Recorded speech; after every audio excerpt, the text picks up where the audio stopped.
Hemos llegado al período más solemne de la historia. Todo indica que somos la generación del tiempo del fin. La comunidad científica se ha pronunciado. Quedan 100 segundos para el fin del mundo. La necesidad de una cabal preparación urge, pero sobre todo, un autoanálisis que nos permita ver nuestra condición espiritual real. Las señales indican claramente que Cristo viene y hay que denunciar las abominaciones de Babilonia, tal como lo hicieron los reformadores o protestantes en sus inicios. Ellos tuvieron el discernimiento del Espíritu Santo e identificaron con las profecías de Daniel y Apocalipsis al anticristo, así como el tiempo del fin. No obstante, dichos aciertos fueron contrarrestados por Roma y a través de la contrarreforma logró introducir un sinnúmero de doctrinas teológicas erradas dentro de la iglesia protestante. En dichas enseñanzas se posterga el tiempo del fin y se ha logrado camuflar, desviando el dedo acusador de las profecías que la señalan como la madre de las rameras. Entender cómo será la venida de nuestro Señor Jesucristo es una clave importante para nuestra preparación. El apóstol Pedro ilustró ese día con la acción sorpresiva de un ladrón en la noche. Es decir, nadie lo espera.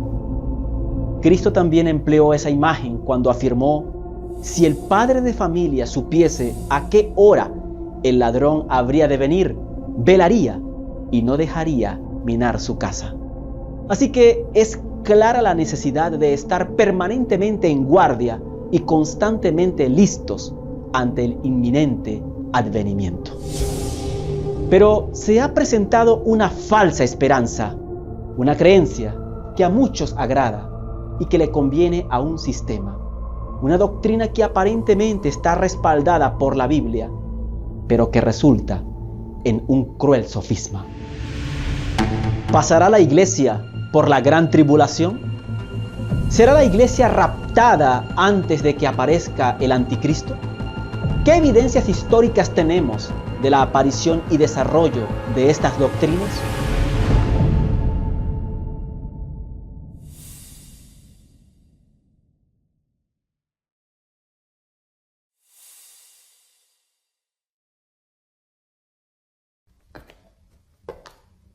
Comencemos diciendo que una profecía se refiere a todo mensaje inspirado por Dios y transmitido por un profeta, aunque no tenga que ver con sucesos futuros. La profecía representa uno de los dones espirituales que Dios concedió a su pueblo luego del pecado, para guiarlo a través de los tiempos, y permanecerá hasta que Cristo aparezca en las nubes de los cielos. El modo de interpretar las profecías hoy puede llevarnos más allá de las diferencias ideológicas a una confusión y peligrosa equivocación. Cuidado. Existen 3 escuelas de interpretación profética, de las que diferentes organizaciones religiosas protestantes han tomado sus métodos para analizar e interpretar los libros de Daniel y Apocalipsis, y por consiguiente, la venida de Cristo. Estos métodos son el preterismo, el futurismo y el historicismo. Se puede incluso hablar de un cuarto método, el idealismo, pero no tiene tanta acogida en el mundo protestante. Los preteristas creen que el Apocalipsis se confina al primer siglo. Se refiere a lo que ocurrió en el pasado sin ninguna referencia al presente ni al futuro. Por lo tanto, Daniel como Apocalipsis se cumplieron en el tiempo en que se escribieron o ya habían acontecido. El método futurista pone el énfasis de los eventos finales a partir del capítulo 4 de Apocalipsis. Es decir, desde allí nada se ha cumplido y se refiere a los eventos previos a la segunda venida del Señor. Asimismo ocurre con el libro de Daniel. Interpretan literalmente ciertos elementos como Israel, el templo, la marca y la imagen de la bestia, entre otros. Este método causó fascinación y fue adoptado por la mayoría de los protestantes, luego de que se diseminara la teoría del dispensacionalismo. Esta escuela de interpretación afirma que las profecías se cumplieron en el pasado. Algunas se cumplen en el presente y otras se cumplirán en el futuro. Este método no descarta el pasado, sino que a partir del mismo evalúa las profecías que faltan por cumplirse. Curiosamente, muchos protestantes ignoran que dos de esos métodos surgieron en la Contrarreforma. Sus precursores son sacerdotes jesuitas, Luis de Alcázar y Francisco Rivera. Los reformadores Martín Lutero, Calvino, Juan Wesley, entre otros, emplearon el método historicista. Sin embargo, hoy sus iglesias se han apartado de este método. Pero, ¿cómo surgieron estos métodos? La iglesia primitiva y los reformadores aceptaron el sistema historicista. Este método considera que el anticristo, la bestia y el cuerno pequeño es la iglesia católica o sistema papal. Así que era apremiante la necesidad de desviar la atención profética hacia otras áreas. Es entonces cuando el cardenal Luis Alcázar, en el siglo XVII, da forma a un nuevo sistema de interpretación profética, el preterismo. Este método es ampliamente aceptado en círculos académicos que consideran que el cumplimiento de las profecías referentes al cuerno pequeño, el anticristo o la bestia, se realizó en Antíoco IV Epífanes, que vivió en el siglo II a.C. Por su parte, la escuela de interpretación futurista encontró su clímax con el jesuita Francisco Rivera. Aunque fue fundada por la Iglesia Católica, hoy tiene una gran acogida dentro de las iglesias protestantes y evangélicas, que aceptan el dispensacionalismo. Como vemos, el propósito de los jesuitas era acabar con la reforma protestante, quitar el dedo acusador de las profecías que señalaban al sistema papal como el cuerno pequeño de Daniel 7, el hombre de pecado y el hijo de perdición de segunda carta a los Tesalonicenses, capítulo 2, versículos 2 al 4, la bestia de Apocalipsis 13 y la gran ramera de Apocalipsis 17.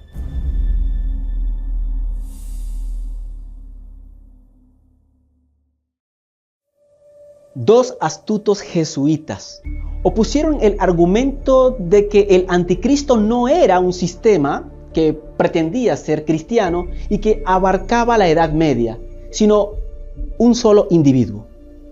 Según Francisco Rivera, el anticristo era un judío en el futuro distante que reinaría en Jerusalén. O, según Luis de Alcázar, un emperador romano pagano del pasado que gobernó durante los primeros siglos. De esta manera, la Iglesia Católica eliminó completamente al anticristo de la Edad Media. La aceptación de cualquiera de las dos tesis contrarrestaría con eficacia los conceptos predominantes del protestantismo. Es interesante notar que Francisco Rivera leyó las profecías sobre el anticristo, el cuerno pequeño, el hombre de pecado y la bestia. Y debido a su dedicación y lealtad al Papa, llegó a conclusiones muy diferentes de las de los protestantes. Dijo: estas profecías no se aplican a la Iglesia Católica en todo. Entonces, ¿a quién se aplican? A un solo hombre siniestro que se levantará en el fin de los tiempos. ¡Fantástico!, fue la respuesta de Roma.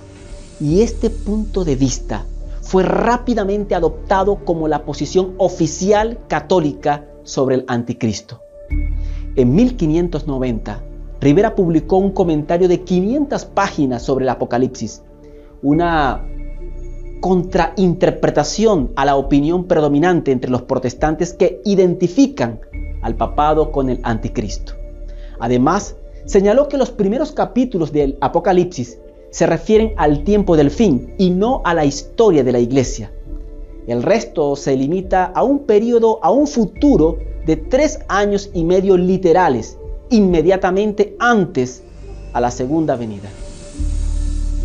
El anticristo sería una sola persona malvada que aparecería 7 años antes del fin y que sería recibido por los judíos y reconstruiría Jerusalén. Rivera negó la interpretación protestante del anticristo como sentado en la iglesia de Dios, tal como lo afirmó Agustín, Jerónimo, Lutero y muchos reformadores. Según Rivera, el anticristo se encuentra en alguien fuera de la iglesia de Dios. El resultado de su trabajo era una completa distorsión y difamación de la verdad profética. Estos son los principales puntos de la escatología del sacerdote Rivera. El anticristo es un hombre, no el papado. Él sería ateo o incrédulo. Él no sería revelado hasta 7 años antes del final de los tiempos.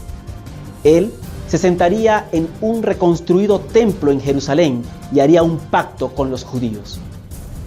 Él se llamaría a sí mismo Dios. Perseguiría y blasfemaría a los santos de Dios. La abolición de la religión cristiana. Denegaría de Jesucristo. Mataría a los 2 testigos de Dios. Conquistaría el mundo. Por lo tanto, según Rivera, los 1260 días y los 42 meses y los 3 tiempos y medio de la profecía no eran 1260 años, pero sí 3 años y medio literales, por lo que ninguno de estos tiempos del libro de Apocalipsis ha tenido aplicación a la Edad Media o al papado, sino para el futuro, para un periodo inmediatamente antes de la segunda venida, de ahí el nombre de futurismo. Además de Rivera, Roberto Francisco Rómulo Bellarmino, un acérrimo enemigo de la verdad protestante, reforzó esta doctrina. Fue miembro de la Compañía de Jesús, sacerdote cardenal de la Iglesia Católica, arzobispo e inquisidor en la época de la Contrarreforma, que defendió la fe y la doctrina católica durante y después de la Reforma Protestante, por lo que fue llamado el martillo de los herejes. Sus escritos afirman que Pablo, Daniel y Juan no tenían nada que decir sobre el poder papal. Bellarmino escribió un libro inmenso donde refinaba y propagaba las ideas de Francisco Rivera. Él era experto en el debate con los protestantes. Otro sacerdote que le daría vigor a esta enseñanza fue Manuel de Lacunza, un jesuita de Chile, el cual escribió un manuscrito en español titulado La venida del Mesías en gloria y majestad, bajo el seudónimo de Juan Josafat Rabino Ben Ezra en 1791. Lacunza escribió bajo un nombre judío para ocultar el hecho de que él era católico, con el fin de dar a su obra una mejor aceptación en el protestantismo, su objetivo principal. También era un defensor del futurismo. Lacunza deliberadamente trató de aliviar la presión sobre el papado al proponer que el anticristo estaba todavía lejos en el futuro. Su manuscrito fue publicado en Londres, España, México y París entre 1811 y 1826. Consideremos algunos de los conceptos del libro La venida del Mesías en gloria y majestad de Lacunza. Corrobora si tus creencias difieren o se asemejan a la de este sacerdote jesuita. Apocalipsis capítulo 4 al 22. 14, el mensaje de los 3 ángeles. Apocalipsis 13, las bestias. Apocalipsis 17, la ramera. El cumplimiento está en el futuro. Los 3 años y medio del dominio del anticristo son años literales, no son 1260 años. Los 144.000 de Apocalipsis 7 son judíos literales.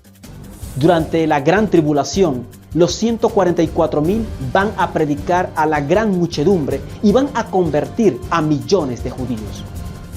El milenio será un tiempo de paz en la tierra, donde los seres humanos vivirán en sus cuerpos mortales. Durante el milenio, el sistema de sacrificios se va a establecer porque el templo se habrá reconstruido. Finalmente, Al terminar ese periodo de los 7 años, van a venir los enemigos literales del Israel literal, del norte y del oriente y del sur, para atacar a Israel. Nota que estos conceptos católicos son idénticos a los que más adelante enseñarían los protestantes. Edward Irving, un presbiteriano escocés y precursor de los movimientos pentecostales y carismáticos, descubrió el libro de Lacunza y estaba profundamente conmovido. Tradujo la obra de Lacunza del español al inglés, publicado en Londres en 1827, el cual incluía de Irving un largo prefacio. Irving se convirtió en uno de los predicadores más elocuentes de su tiempo y una figura destacada de la Iglesia Católica Apostólica de Inglaterra. En 1828, sus reuniones al aire libre en Escocia atrajeron a una multitud de 10.000 personas. Su iglesia en Londres sentó 1 millar de personas, que se llenaba semana tras semana con el pueblo extraído de los círculos más brillantes e influyentes de la sociedad. En este momento, Irving escuchó lo que él cree que es una voz del cielo que le ordenaba predicar el rapto secreto de los santos. Nota que antes de esta fecha, ni los apóstoles ni la iglesia primitiva habían predicado tal enseñanza. Irving comenzó a celebrar conferencias bíblicas en toda Escocia, haciendo hincapié en la venida del Mesías para arrebatar a su iglesia. Posteriormente, Margaret MacDonald, una joven de 15 años de Escocia y miembro de la congregación de Edward Irving, tuvo visiones a principios de 1830 que incluía un rapto secreto de los creyentes antes de la aparición del anticristo. Informó a Irving de sus visiones por carta. Cayó en trance y después de varias horas de estar en visión y profetizar, experimentando xenoglosia o glosalalia. Para mayor información sobre este tema, clic aquí y mira los episodios Comprendiendo y Aceptando el Don de Lenguas. La joven declaró que el regreso de Cristo ocurriría en 2 fases. En la primera fase, Cristo vendría para los justos y ninguno de los impíos le vería. En la segunda fase, Cristo vendría a ejecutar su ira sobre las naciones. Un solo testigo, un amigo de la familia, tomó nota de la llamada visión, haciendo notar que era la primera vez que alguien había dividido en 2 la segunda venida de Cristo. El personaje que le dio vida a esta visión fue John Nelson Darby, fundador de la congregación Hermanos Exclusivistas. Darby era de una familia irlandesa próspera, educado como abogado con altos honores. Se dedicó a estudiar las profecías sobre el reino de Dios, especialmente en Isaías, y llegó a la conclusión de que la Biblia enseñaba cosas diferentes sobre este reino de lo que la iglesia generalmente ha creído. Ideas premileniares. Pero aunque ciertas ideas de esta perspectiva ya se habían enseñado históricamente, el aporte de John Darby es hacer una interpretación más literal de las profecías, por medio de la cual presentó todo un calendario de eventos escatológicos. Fue el primero en sugerir la idea de que antes de la gran tribulación mencionada en Apocalipsis, el pueblo de Dios sería raptado al cielo. Estas ideas atrajeron a algunos de los más conocidos líderes cristianos de la época, como Dwight Lyman Moody, un evangelista fundador de Asociación de Jóvenes Cristianos, el Instituto Bíblico Moody en Chicago y el Instituto Bíblico de Los Ángeles. Una de las figuras más importantes de todo este drama es Cyrus Scofield Egerton, abogado de Kansas que fue fuertemente influenciado por los escritos de Darby. En 1909, Scofield publicó la primera edición de su famosa Biblia de referencia Scofield. Esta Biblia se hizo tan popular en las escuelas bíblicas protestantes de América que era necesario imprimir literalmente millones de copias.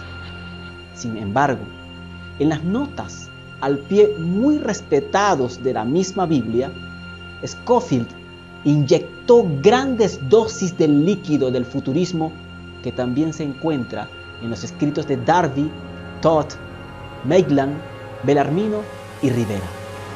A través de la Biblia Scofield, el niño llegó a joven y a la edad adulta con una teología jesuita.